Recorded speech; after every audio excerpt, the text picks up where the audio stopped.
যদি কখনো শোনেন যে আমি চলে গেছি আপনাদের ছেড়ে, দয়া করে মেহরবানি করে বোকা কান্টাটা বলবেন না, বলবেন না ভালো হয়েছে। কেউ কেউ কেউ আমার শয়তানি করে কবে ভালো না ভালো হয়েছে, তাই না? যাই হোক, যেভাবেই বলবে বলবে তো।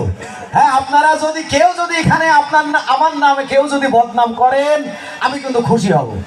বলবেন কিরা হলে উল্টো পাল্টা কথা খায়। হ্যাঁ, যদি আপনারা কেউ সহৃদয় ব্যক্তি আমার নামে বদনাম করে থাকেন, তাহলে কি হবে বলেন তো? আমার একটা লাভ হবে।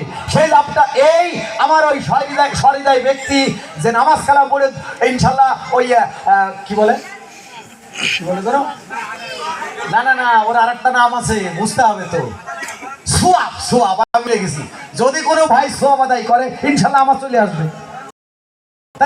তাহলে এখন আপনারা আমার নামে বদনাম করেন, ও বলে তোমার সাইড দেবো। আরে বউ আমার সাইড দেতাই হয়ে আসছে কি? শালিলেরও তো আমার বিয়ে করতে চাইলে কি একটা নাম খেয়ে ফেলেছি না? হয় না। এই দেখেন, সেই ব্যক্তিরা কে ছিল? এন্দ্র কিশোর। আমাদের এখানে সবার জানা আছে, আমাদের এন্দ্রদা একটা গান গেয়েছিল, এমন গান, সেই গানটা হাগাড়ে ভাগাড়ে মাঠে ঘাটে সব জায়গায় আমরা পেয়েছি। সেই গানটা কি ছিল? পড়ে না চোখের পলক। এন্দ্রদা গাচ্ছে, সুন্দর করে গাচ্ছে, পড়ে না চোখের পলক। তোরা বাজাই কি তোমার রূপের ঝলকা কিশোর। হ্যাঁ, তো এন্দ্রদা মারা গেল। এন্দ্রদা চলে যাওয়ার পরে মানুষ আক্ষেপ করলো যে এই গানটা আমরা কে কিভাবে গাইতে পারি। ধরেন আব্বাসউদ্দিন আহমদ যদি বেঁচে থাকতো, আমার মনে হয় উনি এইভাবে ধরতো, পড়ে না যে চোখের পলক, ওরে কি তোমার রূপের ঝলক, ওই আমি কেন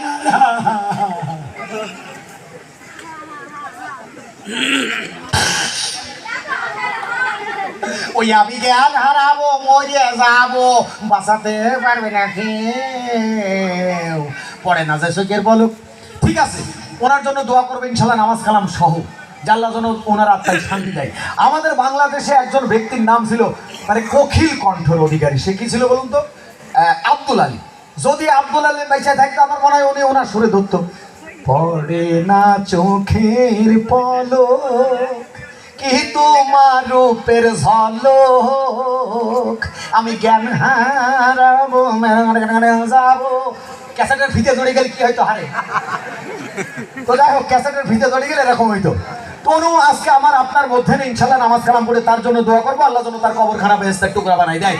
আমাদের বাংলাদেশে যারা রবীন্দ্র সঙ্গীত গান চর্চা করেন, শেখার চেষ্টা করেন, তাদের মধ্যে কেউ যদি শুরু করে, আমার মনে হয় এইভাবেই করবে, পড়ে না যে চোখে লোক, কি তোমার রূপের ঝলক, পড়ে না যে চোখে লোক, কি তোমার রূপের ঝলক, আমি জ্ঞান হারাবো। বেকারিতে সার ছিল না, যাতনি এমন হয়। ওনার জন্য ধন্যবাদ রইল, উনি আগামীতে আরো সুন্দর ভালো গান গাইতে পারবেন। আমাদের বাংলাদেশে একজন ব্যক্তিকে আমরা গুরু বলে জানতাম, গুরু বলে চিনতাম, গুরু বলেই সারাটা জীবন সম্মান করব, উনিও আমার আপনার মধ্যে নেই। উনি কি বলেন তো? আজম খান।